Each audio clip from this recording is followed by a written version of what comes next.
let me just take off my documentary hat and put on my theory hat. Hey look, it still fits. I just solved the Fire Temple. No, I don't mean that nearly 9 months on from release I just beat the Fire Temple. That would be crazy. No, I just mean that I've solved the mystery of the Fire Temple. See, the Fire Temple in Tears of the Kingdom has a secondary name, the same as the Wind Temple has the name the Stormwind Ark. This temple is named Lost Gorondia Rediscovered. And unsurprisingly, it's not the last time that we hear of the name Gorondia in the game. Back in the Goron village, this little guy Dugby has heard stories of an old city that was lost to time, and he intends on finding it with the hopes of there being riches involved. He asks you to fix a minecart and you take him on a short trip on the rails to a site where Gorondia may well be. However, after this quest, Dugby, despite telling you to come back after he's found something, never seems to have a follow-up quest, meaning that you never get to find out more about Gorondia. That is, until today. I think I've solved what Gorondia is, its significance, and most importantly, if I'm right, this has significant bearing on the timeline, so it is well worth sticking around for. So settle in, fire your Nobu at the subscribe button to keep up with more content in the future, and get ready to come and explore Tears of the Kingdom's Fire Temple with me in the comments below, answering what you think the Fire Temple may be.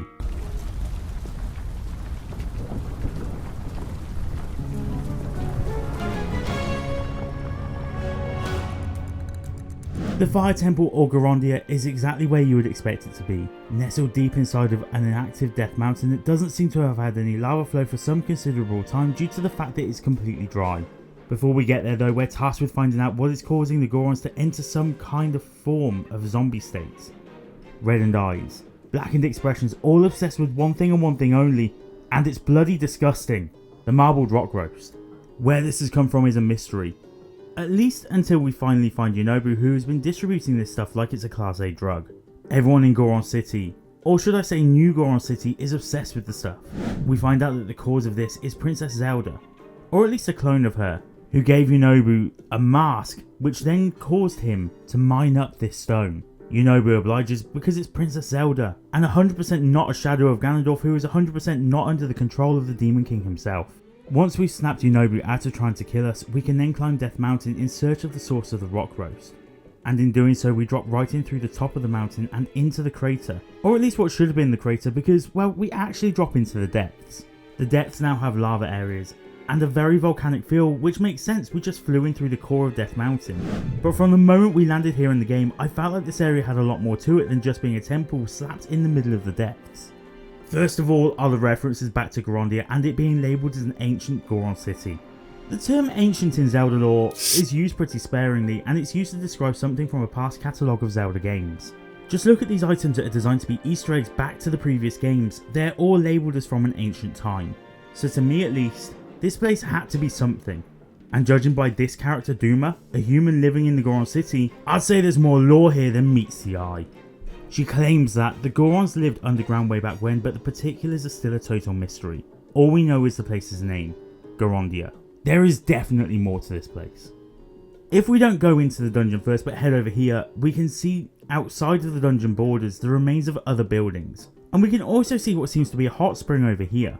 Hot springs have been known, since at least the days of Twilight Princess, to be adored by Gorons. So this tracks with the information that this is, or at least was, a Goron settlement. This isn't something that we needed reiterating, as we've already been told it twice, but it's just good to know. The temple itself is a massive maze of mineshafts and minecarts that are designed to confuse you as you attempt to break the seal on the main door in order to access Princess Zelda. First of all, taking a proper look at this gate, we've got 5 heads that keep the chains within their mouths. These heads are similarly shaped to the heads of the Fire Sage, though this design in particular is pretty close to the head shape of Astalda from Skyward Sword. There's no reference back to the Astalda here though, I just thought that it was an interesting note that these look pretty similar. The layout and the map interested me greatly here. The layout seems to be of 5 individual buildings that have been linked together with railway tracks. Either these are here for quick convenience for the Gorons or would have been placed more for the transportation of rocks. I specifically say the transportation of rocks because of what we learn about Gorons in Ocarina of Time. They eat them. Before we tackle Dodongo's cavern, we're told by Darunia that the Gorons are starving because their favourite rocks are inside of the cavern that has been filled with monsters. So again, this tracks pretty well. The minecarts here though would not have been automated like they are for Link. This came later. The parts that automate the minecarts are entirely zonite in construction, so were likely placed here after the Gorons moved to above ground. The likelihood is here that you'd have had two Gorons. One stood on either side of the track, and one would have shoved the carts into the other in order to get the minecarts to move along the tracks, therefore transporting the rock. Transportation here seems like the most logical use. The dungeon itself has 5 levels to it, each reached by diverting off sections of the track with these switches. There are 5 gongs that need to be hit with Yunobu in order to activate it, and as a result open the padlock on the gate at the front of the dungeon. This is exactly the same as we've done in every other temple in the game. I stated earlier that the Zonai parts likely came later, and I think that because of the designs of the gongs, the Zonai parts and various more Zonai elemented parts of the temple design don't actually fit with the general aesthetic of the temple. The main body of the temple is a red stone material. When we then pair that with the Zonai style fencing here, you can see that the two complement one another, but the Zonai fencing doesn't necessarily fit. And then as we go further in, things like the gongs just don't fit with the aesthetic at all. They look too new, and this is clearly a deliberate style design by Aonuma and the team. The Zonai constructs that are here, the Guardians, are clearly placed at opportune times in order to protect what is further into the dungeon. They've been tasked with the protection of the Sage's power, which again works entirely with the theme of the game, as the constructs seem to be in charge of protecting areas, often patrolling around before rolling in to attack the first thing they see on sight. The constructs were brought into this area for protection, likely by someone who had researched the area and knew it existed.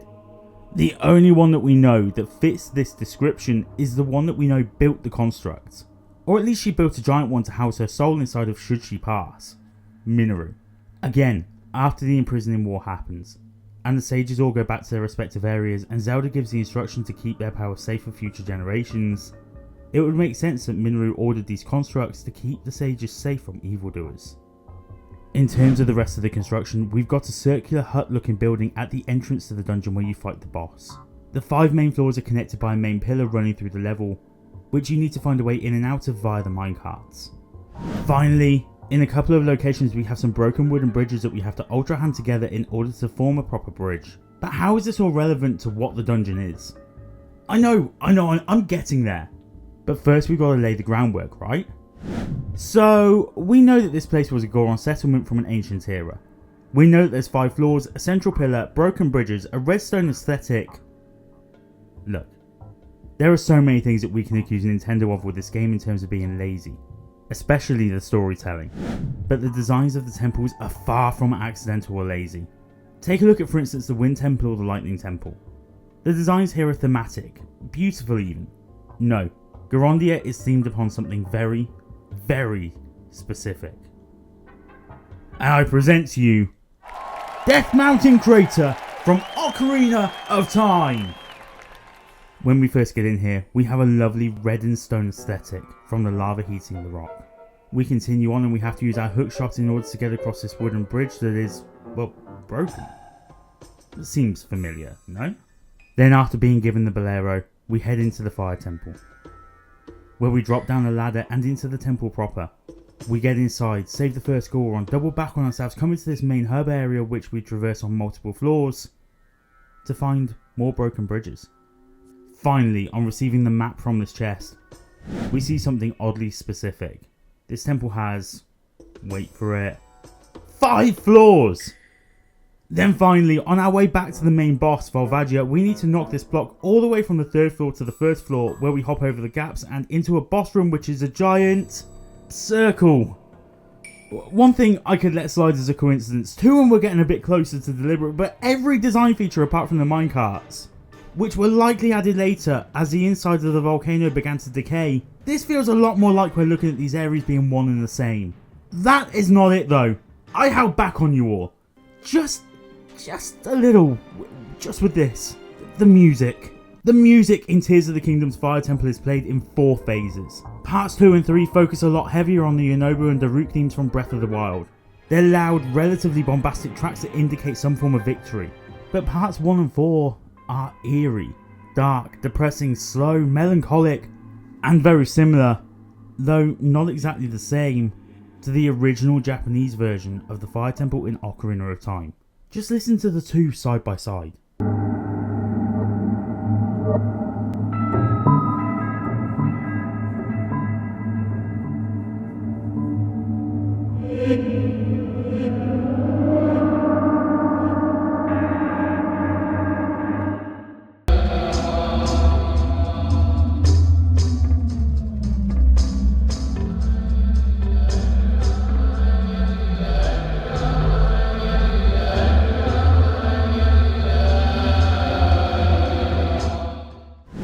It's almost impossible to say that the Tears of the Kingdom version of this song wasn't based on the original composition.